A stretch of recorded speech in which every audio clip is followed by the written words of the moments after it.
Go. It's episode 31, everybody, and this week we are making pretzels.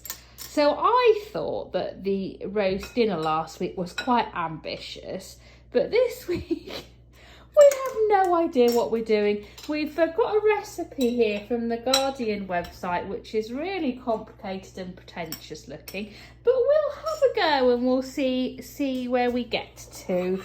Yes, I can tell it's going to be a resounding success. Right, okay, shall we start, Robbie? Right, first thing we need is very strong white bread flour, which is here, and you need 500 grams of that. So we get 500 grams. Need to keep going. Keep going. Lovely, wonderful. Right, okay, we'll put that to one side. If you put the flour in the bowl.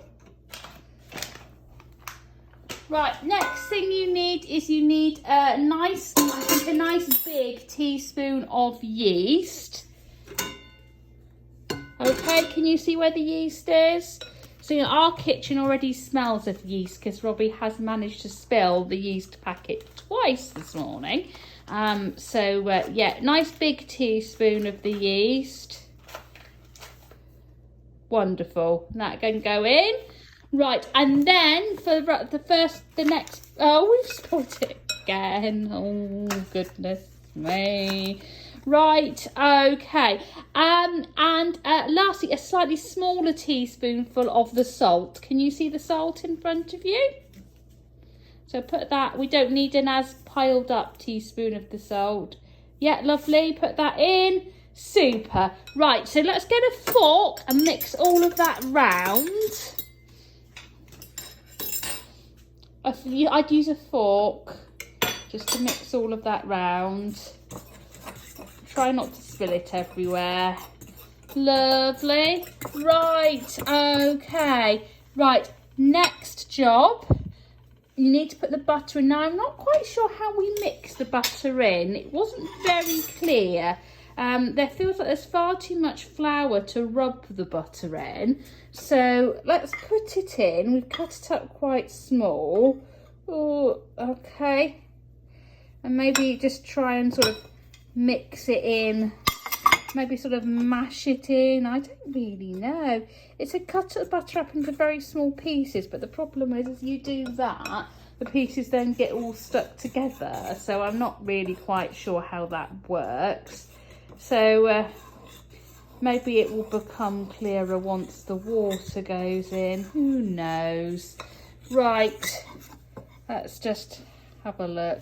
Maybe we will rub it in. I think we might pause it and just work out a way to get the butter mixed in. So we rubbed the butter in the end. That was 25 grams of butter, in case any of our 10 viewers are crazy enough to want to make this recipe, and their kitchen is covered in flour already. So we've got some water that we've boiled and has been cooling there, Robbie. And what I need you to do is to get the big spoon and put a big spoonful of light brown, brown sugar, soft brown sugar, that's it, into the pot.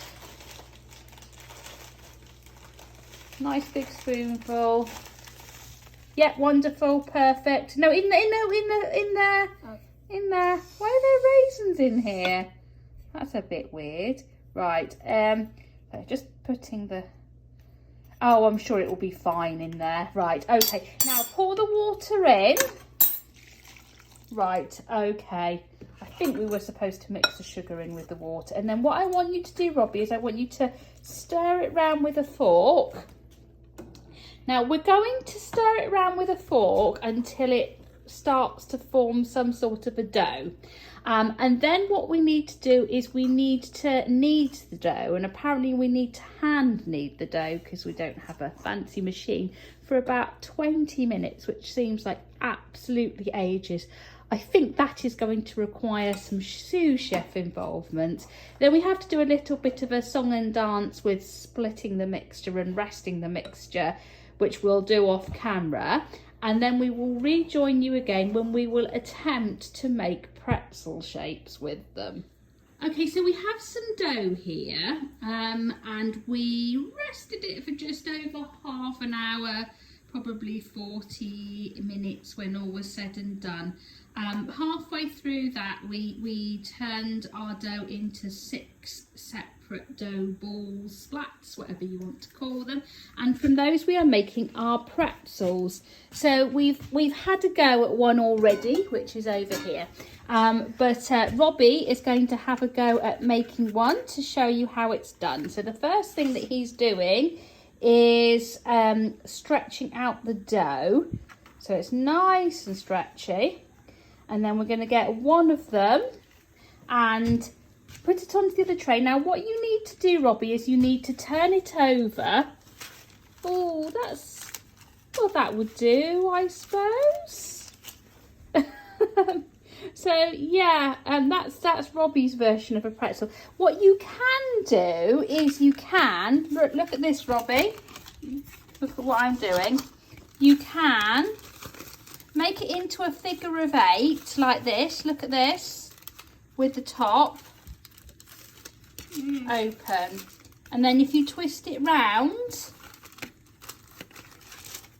this is trying to do this while holding camera is just a non-starter. Right, we might start that again. Right, then you twist it round and then you fold the ends over. So try and do, I think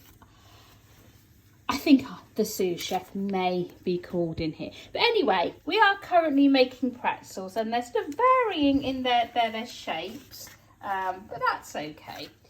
Okay, this is pretzel making take 2. Okay, so make it into an 8, Robbie, but keep the top of the 8 open. No, not quite. Make it into an 8. Make it into an 8, but keep the top of the 8 open, okay? Then twist, stretch the ends a bit, stretch the ends a little bit. Twist the ends around one another. But you need to leave it so that, right, can you hold the camera a second? We'll only see my hands. You need to leave it so the ends are a bit open, like this.